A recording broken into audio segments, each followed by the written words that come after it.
एक जरा सी गलती या लापरवाही इंसान के लिए उम्र भर का नासूर और दुख बन सकती है। लोग अक्सर यह सोचते हैं कि हमने किसी का क्या बिगाड़ा है जो हमारे साथ कुछ बुरा होगा, लेकिन सत्य यह है कि आज भले लोगों के साथ ही ज्यादा बुरा होता है। इसलिए अपने शो के माध्यम से हम आपको हमेशा सतर्क करते रहते हैं। नमस्कार, मैं जिग्स परमार क्राइम सीन के इस नए अध्याय में आप सभी का हार्दिक स्वागत करता हूं। आज समाज में अपराध जिस तरह से अपने खूनी पंजे फैला रहा है, उससे किसी भी इंसान का जीवन अछूता नहीं है। हम आए दिन अखबार में खून, बलात्कार, अपहरण की खबरें पढ़ते ही रहते हैं। लेकिन आज जो केस मैं आप लोगों के सामने लेकर आया हूं, उसने साल 2020 में पूरे हिंदुस्तान को हिलाकर रख दिया था। ये एक ऐसा केस था जिसने हैवानियत का ऐसा भद्दा चेहरा दुनिया को दिखाया था कि उस पर यकीन कर पाना मुश्किल था।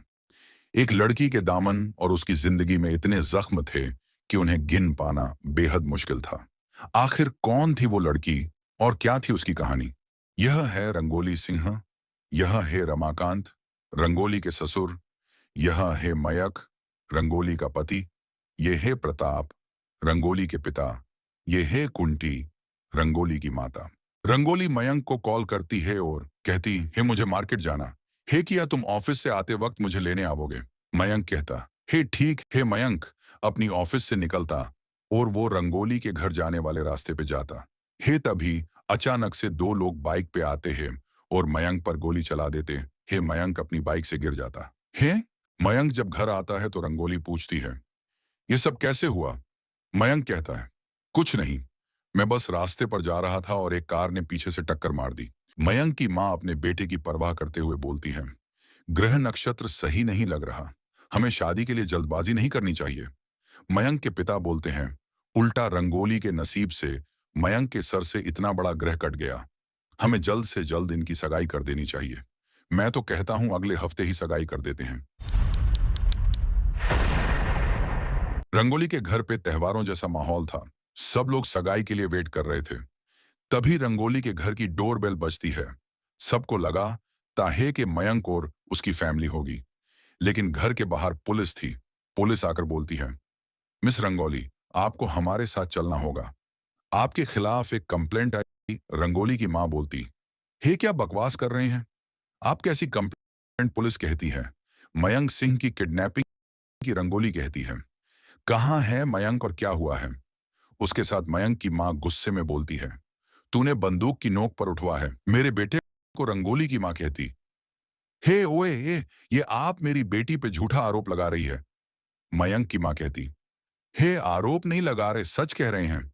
अरे हमने अपने कानों से सुना था, इसे मयंक के एक्सीडेंट के बाद किसी से बात करते हुए कह रही थी। अभी तो मयंक बच गया है, लेकिन सगाई किसी भी कीमत पर नहीं करेगी। रंगोली की मां कहती है, ये क्या बोले जा रहे हो तुम? मयंक की मां कहती है, अरे सच कह रहे हैं हम, और तो और जिसने मयंक को अगवा किया था उसके साथ हमने इसे देखा था। रंगोली रोते हुए बोलती है, मैंने कुछ नहीं किया है सर, मैं सच कह रही हूं, प्लीज ट्रस्ट मी, मैंने कुछ नहीं किया है सर। पुलिस इस केस की जांच कर रही है और आपस में इस केस के बारे में बातचीत कर रही है। मैंने मयंक के फोन के कॉल रिकॉर्ड्स और लोकेशन डिटेल्स दोनों चेक किए हैं। मयंक की मां ने कहा था कि 8 अगस्त की शाम को रंगोली ने उसके घर से किसी को फोन किया था, जबकि कॉल रिकॉर्ड्स के हिसाब से उस दिन उस एरिया से रंगोली ने किसी को भी फोन नहीं किया था और ना ही वहां उसके पास किसी और का फोन आया था। मैं रंगोली का वकील महेश नाथ। ये रंगोली के फोन कॉल्स का रिकॉर्ड आईएम सोर आपको मालूम पड़ चुका होगा। अब तक कि रंगोली ने मयंक के घर पे किसी को कोई कॉल नहीं किया था। ये है रंगोली के बेल के पेपर्स। करवा चौथ की रात थी, सब लोग चांद निकलने का इंतजार कर रहे थे। तभी रंगोली की मां ने कहा, जा बेटा, रंगोली को बुला के ला।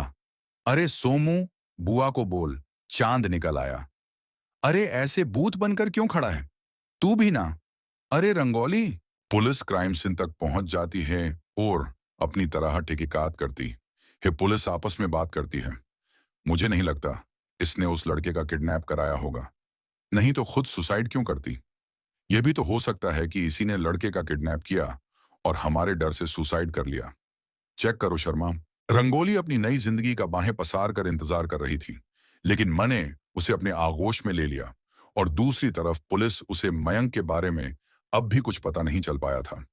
पुलिस ने रंगोली की मौत को आत्महत्या करार दिया, लेकिन रंगोली के ऑनलाइन फॉलोअर्स ने इस बात को मानने से इनकार कर दिया।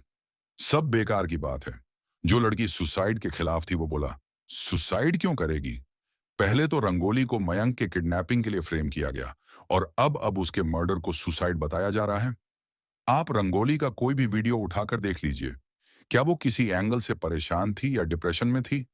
कल को कोई मुझे भी मारकर टांग देगा, पुलिस उसे सुसाइड बता देगी। मीडिया आउटरीच के चलते रंगोली के सुसाइड केस को अच्छे से इन्वेस्टिगेट करने के लिए क्राइम ब्रांच की एक स्पेशल टीम का गठन किया गया। अब इस बात की पुष्टि क्राइम ब्रांच को करनी थी कि क्या रंगोली ने आत्महत्या की थी या सच में वह किसी दरिंदे का शिकार बनी थी। क्राइम ब्रांच प्रताप के घर जाती है और सभी को पूछताछ करती है। कौन? क्राइम ब्रांच कहीं जाने की तैयारी हो रही है। वो क्या है कि दुबई में अपने पार्टनर के साथ मैं नया बिजनेस शुरू करना चाह रहा था। तो आप कौन हो? मैं रंगोली का चचेरा भाई विक्रांत। क्या रंगोली का केस अब क्राइम ब्रांच को दे दिया तो जब तक केस सॉल्व नहीं हो जाता आप में से कोई भी शहर छोड़ के नहीं जाएगा? रंगोली के पिता बोलते हैं, हमारी बेटी का आप लोगों के कारण हुआ था। अब काहे हमारी बेटी का मौत का तमाशा बनाना चाहते हैं आप लोग? देखिए, आपका गुस्सा और दर्द दोनों समझता हूं, लेकिन क्या आप यह नहीं चाहते कि अगर आपकी बेटी के साथ कोई नाइंसाफी हुई है, कुछ भी गलत हुआ है तो उसको इंसाफ मिले? बताइए, उस रात को क्या हुआ था? करवा चौथ का दिन था। रंगोली ने भी जिद पकड़ ली थी कि वो भी करवा चौथ का व्रत रखेगी मयंक की सलामती के लिए। तुम रंगोली और मयंक दोनों की दोस्त थी ना? दोनों के बीच में कोई टेंशन चल रही थी? नहीं सर, उनकी तो अरेंज मैरिज होने वाली थी, लेकिन उन दोनों को एक दूसरे से बहुत प्यार हो गया था। क्या किसी के साथ कोई दुश्मनी है? ये सब तो मुझे नहीं पता, क्योंकि मयंक से मेरी कभी इतनी बातचीत नहीं हुई। लाश को सबसे पहले तुमने देखा था ना? मैंने रंगोली को पहले नहीं देखा था, सोमू ने देखा था। सोमू बेटा, तुमने रंगोली बुआ के कमरे में किसी को देखा? बोलो बोलो। एक मिनट, आप मेरे बेटे को इसमें मत खींचिए प्लीज। ये ऑलरेडी शॉक में, इससे कोई इंक्वायरी नहीं होगी। I am sorry. अरे आप हमसे क्या पूछताछ कर रहे हैं? हमारा बेटा गायब है। आप लोग भूल गए क्या? सबको रंगोली की मौत की पड़ी है। करवा चौथ के दिन 7 बजे आपका मोबाइल लोकेशन उसी एरिया में था। क्या कर रही थी वहां पर? अरे हाथ जोड़कर भीख मांगने गए थे। हम उसके पास कहां छुपा के रखा है? उसे वो ठीक तो है ना? मैं सच कह रही हूं, मुझे नहीं पता। मैं खुद मयम को लेके बहुत परेशान हूं मां। हमने इतनी मिन्नतें की उससे, लेकिन उस लड़की ने हमारे बच्चे का पता नहीं बताया। देखिए, मयंक को ढूंढने की पूरी कोशिश कर रहे हैं, लेकिन जब तक रंगोली का केस इन्वेस्टिगेशन ऑन है, आप लोग शहर छोड़ के मत जाइए। ये मयंक की बाइक है। जी, इसी का एक्सीडेंट हुआ था। जी, रिपेयर कहाँ करवाई? पता नहीं, वो ठीक कराकर ही लाया। जरा पता करना मयंक का एक्सीडेंट कहाँ पर हुआ। सर, जिस दिन मयंक का एक्सीडेंट हुआ था ये उसी दिन की फुटेज है। ये देखिए सर, ये पहली फुटेज है। इस फुटेज में मयंक बाइक चला रहा है। दूसरी फुटेज, इस फुटेज में मयंक बाइक नहीं चला रहा है, वो घसीट के लेके जा रहा है। और कपड़े देखिए सर, खून लगा हुआ है, मतलब तब तक एक्सीडेंट हो चुका होगा। तीसरी फुटेज, इस फुटेज में मयंक दोबारा बाइक चला रहा है, मतलब रास्ते में कहीं उसने अपनी बाइक ठीक करवा ली होगी। जरा पता करना इस एरिया में मयंक ने कहां पर बाइक। पुलिस सब मैकेनिक वालों से पूछती है, ये फोटो देखो, ये लड़का इधर आया था। मैकेनिक फोटो को देखता है और तुरंत वहां से भाग जाता है। पुलिस उसे पकड़ डीडीएचने के लिए उसके पीछे जाती है। अंत में पुलिस उस मैकेनिक को पकड़ डीडीएच लेती है। मैकेनिक सारी बात बताता है। साहब, मैंने उसे कहा कि आपके ऊपर गोली चली थी, तो उसने मुझे गुस्से में बोला, आप अपना काम करो ना भैया। मैं बहुत डर गया था। मैंने कहा, ये पुलिस केस है, मैं तुम्हारी बाइक ठीक नहीं करूंगा। वो आदमी शांत होकर बोला, मुझे कोई पुलिस केस नहीं करना है, तुम मेरी बाइक ठीक कर दो। तुम्हें कितने पैसे चाहिए? मैं तुम्हें देता हूं। बोलो कितना दूं? साहब, मैं पैसों के लालच में आ गया था साहब। उसने वो पैसे भी नहीं दिए। साहब अपना नंबर दे के चला गया था, फोन करके आ जाना। उसका नंबर उसके बाद बंद आ रहा था साहब। सर, मयंक के दूसरे मोबाइल नंबर की डिटेल्स बहुत सारे हिस्ट्री शूटर्स के टच में आया। उठा के लेके आओ सबको। हो सकता है इनमें से ही किसी ने मयंक को किडनैप किया हो और मरवा दिया, और दुख में आकर रंगोली ने शायद सुसाइड कर लिया आनो। सर, अब तो मुझे भी डाउट हो रहा है कि रंगोली खुद से नहीं मरी होगी, किसी ने उसको मारा होगा। ऐसा क्यों लगता है तुम्हें? और कौन मार सकता है उसको? तो शायद मयंक ने, क्योंकि जिस रात रंगोली की मौत हुई थी उस रात मयंक के इस दूसरे मोबाइल नंबर की लोकेशन उसी एरिया की है सर। एक और बात, रंगोली की दोस्त काजल के साथ मयंक रेगुलर टच में था। दोनों में घंटों बातें होती थी। तो तुम मयंक को नहीं जानती थी, नहीं सर, आई मीन 3-4 बार बात हुई है हमारी। 3-4 बार नहीं, ये 3-4 घंटे बात होती थी तुम लोगों की। ये रहे कॉल डिटेल्स। ये बात तुमने हमसे इसलिए छुपाई थी ना, क्योंकि तुम्हारा अफेयर चल रहा था उसके साथ। सर, मेरा किसी के साथ कोई अफेयर नहीं चल रहा था। हम लोग फोन पर बात करते थे। इसमें कौन सी बड़ी बात हो गई? रंगोली की मौत बड़ी बात नहीं हुई। मयंक ने तुमसे झूठ कहा था उसका एक्सीडेंट नहीं हुआ था, बल्कि उस पर गोली चलाई गई थी और उसने अपने झूठे किडनैपिंग का केस रंगोली पर डाल दिया था, जबकि उसकी कोई किडनैपिंग नहीं हुई थी।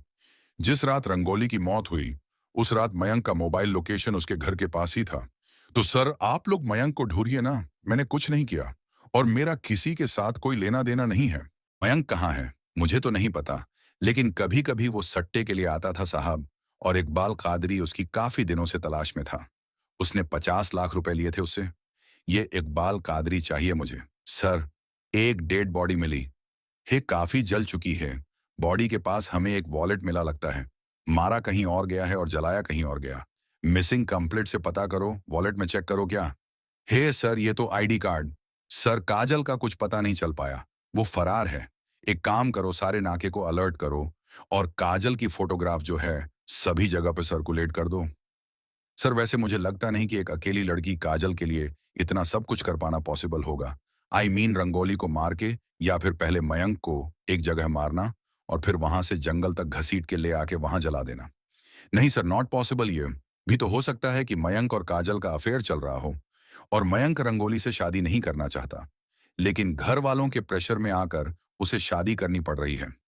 शादी से बचने के लिए उसने अपनी किडनैपिंग का नाटक रचा और रंगोली को फंसाने की कोशिश की। लेकिन जब रंगोली बेल से निकल गई तो उसे गुस्से में उसने रंगोली को मार दिया। और मयंक का कादरी जैसे काफी दुश्मन थे, उनमें से किसी ने मयंक को मारा हो, और हो सकता है काजल और मयंक के बीच में झगड़ा हुआ हो और काजल ने ही मयंक को मार दिया हो।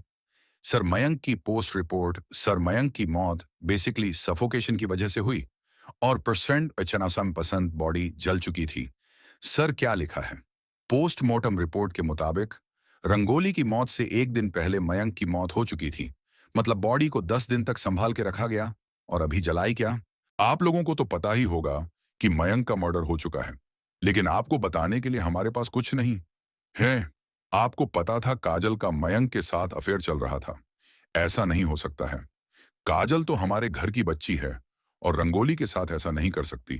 काजल फरार है। पहले हमें लगा था कि शायद मयंक ने ही रंगोली को मारा है, क्योंकि उस रात उसका लोकेशन घर के पास ही था। लेकिन ऐसा हो नहीं सकता, क्योंकि मयंक एक दिन पहले ही मर चुका था। कहीं ऐसा तो नहीं कि आपको मयंक और काजल के अफेयर के बारे में पता चल चुका था और आप लोगों ने गुस्से में आकर उसे किडनैप किया, उसे मरवा दिया और दुख में आकर रंगोली ने सुसाइड कर दिया। हो गया आपका, कुछ और कहानी बनाना बाकी है। जाइए, और जब हमारे खिलाफ कोई पुख्ता सबूत हो तब आइएगा। अरे सोमू बेटा, छुट्टी हो गई? पहचाना मुझे पुलिस अंकल? ये देखो, मैं तुम्हारे लिए चॉकलेट लेकर आया हूं। सोमू के कहने के मुताबिक उसने रंगोली के कमरे में किसी को देखा था, लेकिन वह शक्ल नहीं देख पाया था। सर, रमाकांत और प्रताप की बैंक डिटेल्स सगाई से 1 महीने पहले रमाकांत ने प्रताप के अकाउंट में 40 लाख ट्रांसफर किए थे। 40 लाख? Yes sir. एक और अजीब बात है सर, जिस रात रंगोली की मौत हुई थी, अगले दिन सुबह सुबह प्रताप ने अपने अकाउंट से 10 लाख निकाले थे। हाँ, मैंने प्रताप को 40 लाख रुपए दिए थे। हमारे सीमेंट के बिजनेस में काफी दिनों से घाटा चल रहा था। लेनदारी बहुत बढ़ गई थी, इसलिए मैंने रमाकांत से 40 लाख उधार लिए थे। रंगोली की मौत के एक दिन के बाद आपने अपनी बैंक अकाउंट से 10 लाख निकाले थे। क्यों? वो माल मंगवाना था, कैश पेमेंट करनी थी। एक दिन पहले ही बेटी मरी थी और आपको कैश पेमेंट की फिक्री। जिसको मरना था वो तो अपनी मर्जी से मर गई, उसके पीछे काम थोड़ी ही ना रुकता है। जिसे कैश पेमेंट दी थी आपने, उसके सारे डिटेल्स चाहिए मुझे। सर, प्रताप का क्लाइंट कह रहा है कि उसने प्रताप से 10 लाख लिया था, तो प्रताप के कहने पर झूठ भी बोल सकता है। इस केस से जुड़े हुए जितने भी लोग हैं, उन सब की बैंक डिटेल्स निकालो, पता करो किसके अकाउंट में 10 लाख रुपए ट्रांसफर हुआ है। जी सर। और एक बात सर, रमाकांत इस शादी के लिए कुछ ज्यादा ही खर्च कर रहा था। उसने रंगोली के नाम पे 30 लाख की गाड़ी बुक करवाई थी। ये लड़का और ये लड़की, ये दोनों आपके शोरूम में आए थे गाड़ी लेने के लिए। जी सर। आपने कुछ नोटिस किया था उनके बारे में? उनकी बॉडी लैंग्वेज में कुछ सस्पिशन सर। लेडी डीडेच का और लेडेचकी का तो पता नहीं। हाँ, एक बुढ़ा था एकदम ठरकी। इसका मतलब रमाकांत की बुरी नजर थी। सर, आपके कहने पर मैंने रंगोली के केस से जुड़े सारे लोगों की इंफॉर्मेशन मंगवाई थी। पुराने ऑफिसर अतुल उपाध्याय के अतुल की साली अंजू के अकाउंट में रंगोली के मौत के अगले ही दिन 10 लाख रुपए ट्रांसफर करवाए गए थे। राजस्थान में रहती है। तुम्हारी साली अंजू ने कबूल कर लिया है कि तुम्हारे कहने पर उसने 10 लाख रुपए बैंक में डाले। ये बताओ प्रताप ने तुम्हें 10 लाख रुपए क्यों दिए? सर, रंगोली का रेप हुआ था बस। इसी बात को छुपाने के लिए प्रताप ने मुझे 10 लाख रुपए दिए थे। लेकिन पोस्टमार्टम रिपोर्ट में तो कुछ और लिखा है। सर, गलती मेरी नहीं। अतुल सर ने मुझे बहुत प्रेशर दिया था।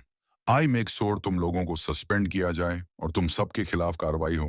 रंगोली के घर की फॉरेंसिक दोबारा से करो, खास तौर से उसके कमरे की। लेकिन सर, इतना टाइम हो गया, अब क्या मिलेगा चेक करके? इन लोगों ने तो कोई कसर छोड़ी नहीं है। लेकिन अगर उसकी किस्मत अच्छी हुई ना, तो जरूर कुछ ना कुछ मिलेगा। सर, काजल को गांधीनगर एरिया में देखा गया है। उस एरिया में सबको अलर्ट करो जल्दी। Yes sir. काजल और मयंक को पुलिस ने पकड़ डीडीडीएच लिया।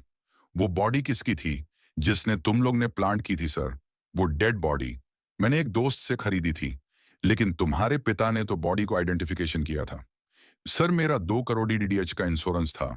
तुम्हारा और काजल का अफेयर चल रहा था और तुम लोग रंगोली को रास्ते से हटाना चाहते थे। इसलिए रंगोली को तुमने रास्ते से हटा दिया। और जब हमें पता चला कि तुम लोगों का अफेयर चल रहा है, तो तुमने एक ऐसी बॉडी को प्लांट किया जो रंगोली की मौत के एक दिन पहले मर चुकी थी। एम आई राइट? ताकि तुम लोगों पर इल्जाम ना आए। सर, मैं रंगोली से शादी करना ही नहीं चाहता था और अपनी किडनैपिंग मैंने खुद प्लान की थी। लेकिन सर, मैं रंगोली को फंसाना नहीं चाहता था। मेरी माँ ने गुस्से में आके उसे फंसा दिया। सच तो यह है कि रंगोली भी मुझसे शादी नहीं करना चाहती थी। सर, रंगोली का एक बॉयफ्रेंड था और वह मेरे साथ मार्केट जाने के बहाने उससे ही मिलती थी। कौन था उसका बॉयफ्रेंड? सर, नाम नहीं जानता, लेकिन मेरे फोन में उसकी एक फोटो है। इसका फोन दो। देखा सर, ये तो अंकुर है। अंकुर सर, इसकी पहली बीवी ने इसके ऊपर डोमेस्टिक वायलेंस और दूसरी शादी का आरोप लगाया था। तुम्हारी 2 शादियां हुई हैं। हाँ सर। लेकिन रानी हमें कभी पसंद नहीं थी। माँ की सेवा के लिए उससे शादी करी थी हमने। और ज्योति से माँ की तबीयत बहुत ज्यादा खराब रहने लगी थी, तो ज्योति के पिताजी ने हमारी काफी मदद की थी। इसलिए हमने ज्योति से शादी की। फिर भी रंगोली पर नजर थी तुम्हारी। सर, हम तो रंगोली से प्यार करते थे और वो भी हमसे बहुत प्यार करती थी। इतना प्यार करते थे तुम कि उसके घर तक पहुंच गए। तुम्हारी मोबाइल लोकेशन जिस रात रंगोली का मर्डर हुआ, उस रात तुम वहीं पर थे। इनफैक्ट एक रात पहले भी तुम वहीं पर थे। सर, रंगोली ने हमें खुद बुलाया था उसके पास। रंगोली ने हमारे लिए करवा चौथ का व्रत रखा था। हम वहां गए भी और वहां पर पुलिस थी। फिर हमें पता चला कि रंगोली ने खुद अपनी जान दे दी। या फिर ऐसा भी हो सकता है कि रंगोली को तुम्हारी शादियों के बारे में पता चल चुका हो और तुम्हारे साथ जाने से उसने इनकार कर दिया और तुम गुस्से में आकर उसका रेप किया और उसे मार डाला। कैसी बात कर रहे हो सर? सच बात कह रहा हूं मैं।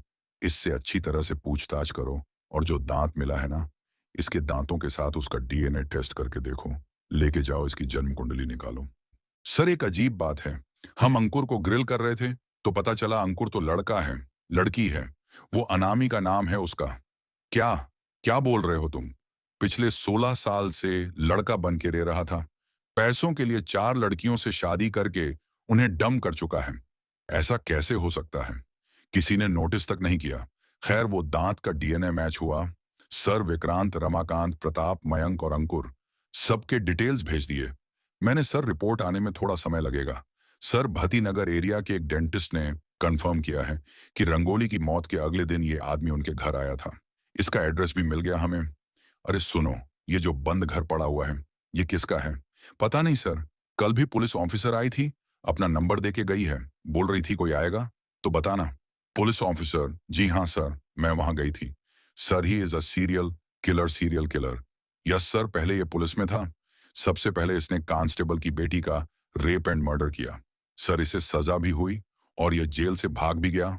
और सर, उसके बाद ये अलग अलग जगह नाम और हुलिया बदल कर रह रहा है। 8 लड़कियों के साथ रेप मर्डर कर चुका है। इससे पहले नेत्रा हाथ में लाली का, या उस वक्त उसके भाई शंभू ने देख लिया तो इसने शंभू को भी मार डाला।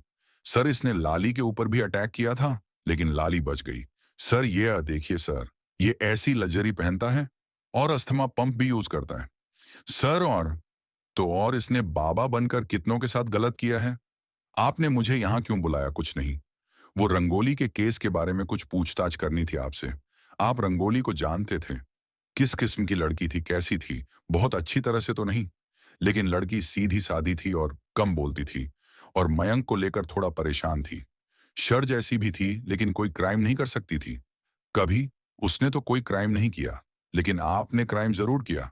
कहना क्या चाहते हैं? आप पुलिस ऑफिसर थे ना, पहले लॉयर कैसे बन गया? तुझे मुझे पुराना हिसाब चुकता करना है। मुझे मार मार के मार भी देगी ना, लेकिन तेरा हिसाब चुकता नहीं होगा। बोल क्यों मारा सबको? तलब चीज ऐसी है कि एक बार लग जाए तो छूटते ही नहीं। ये इंटरनेट पर जितनी लड़कियां फेमस होती है ना, बहुत अट्रैक्ट करते थी। रंगोली बहुत फेमस थी, मेरा दिल आ गया उसके ऊपर। मुझे भी बहुत मजा आएगा जब तुझे फांसी होगी, समझा लेके जा। महेश जैसे अपराधी को इंसान बुलाना पूरी इंसानियत को शर्मिंदा करने के बराबर है।